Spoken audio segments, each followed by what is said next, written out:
Mental health assessment is one of the hardest problems in AI. Why? Because diagnosing depression, anxiety, or suicide risk isn't just pattern matching. It's a cognitive process. A clinician doesn't just scan for keywords.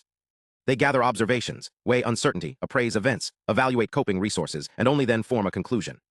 Yet when we train large language models for this task, we usually just slap on supervised fine-tuning or standard reinforcement learning. Those methods treat every token the same, ignoring the natural evolution from exploratory uncertainty to decisive certainty. Today, we're diving into a paper that actually fixes this. The researchers from Oxford and the Oxford Suzhou Center for Advanced Research propose cognitive relative policy optimization, or CRPO, and they've trained a model called Mental R1 that doesn't just predict mental health states, it reasons through them like a clinician. Let's break down exactly how it works, the math behind the uncertainty scheduling, and why this changes how we think about aligning LLMs with human cognition.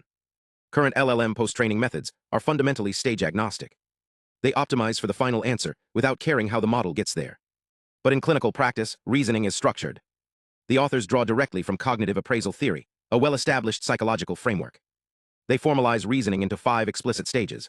First, identifying the stimulus or triggering event. Second, primary appraisal, where the model assesses whether that event is threatening or beneficial. Third, secondary appraisal, evaluating the individual's coping resources.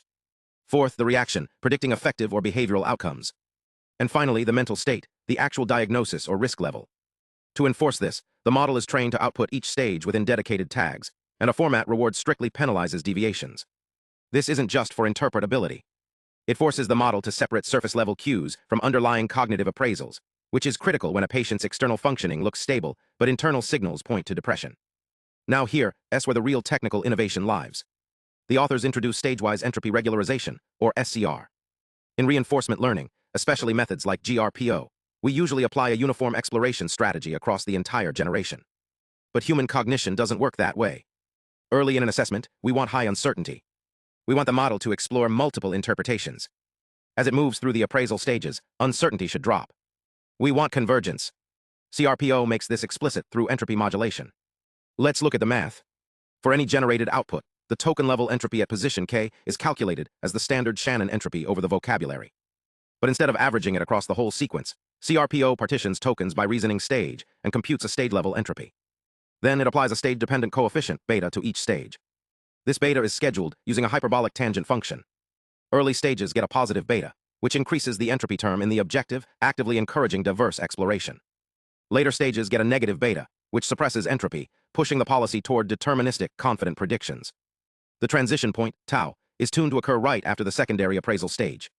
This creates a smooth, mathematically grounded shift from broad hypothesis generation to focused conclusion drawing. The magnitude of this modulation, controlled by a parameter m, is kept moderate to prevent overregularization, but it's enough to fundamentally reshape the model's reasoning trajectory.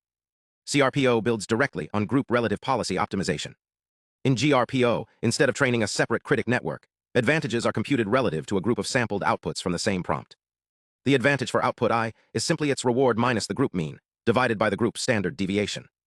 This keeps training stable and efficient. CRPO keeps this backbone, but adds 2 critical components. First, the SCR objective is added directly to the GRPO loss. The total objective maximizes the clipped surrogate reward, the KL divergence penalty to the reference model to prevent catastrophic forgetting, and the stage-wise entropy regularization term. Second, the reward function itself is redesigned for mental health data, which is notoriously imbalanced across both classes and datasets. Standard RL will just optimize for the majority class or the largest dataset. CRPO introduces a balanced answer reward. It calculates inverse frequency weights for each class and each dataset, then combines them multiplicatively with a square root smoothing factor.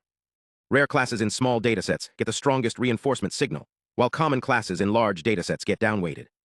This prevents the model from collapsing to easy patterns and forces it to learn nuanced reasoning across the full spectrum of mental health conditions.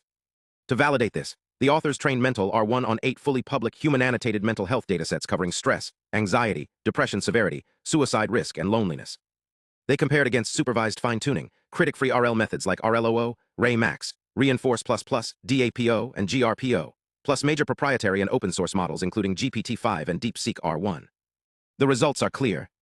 CRPO consistently outperforms all baselines, averaging a 10.4 percentage point improvement in weighted F1 over the best RL method, and a 15.6 point gap over GPT-5 on reasoning-intensive samples. Ablation studies confirm that removing SCR causes the largest performance drop, proving that uncertainty scheduling isn't optional. They also visualize the entropy profiles across test sets.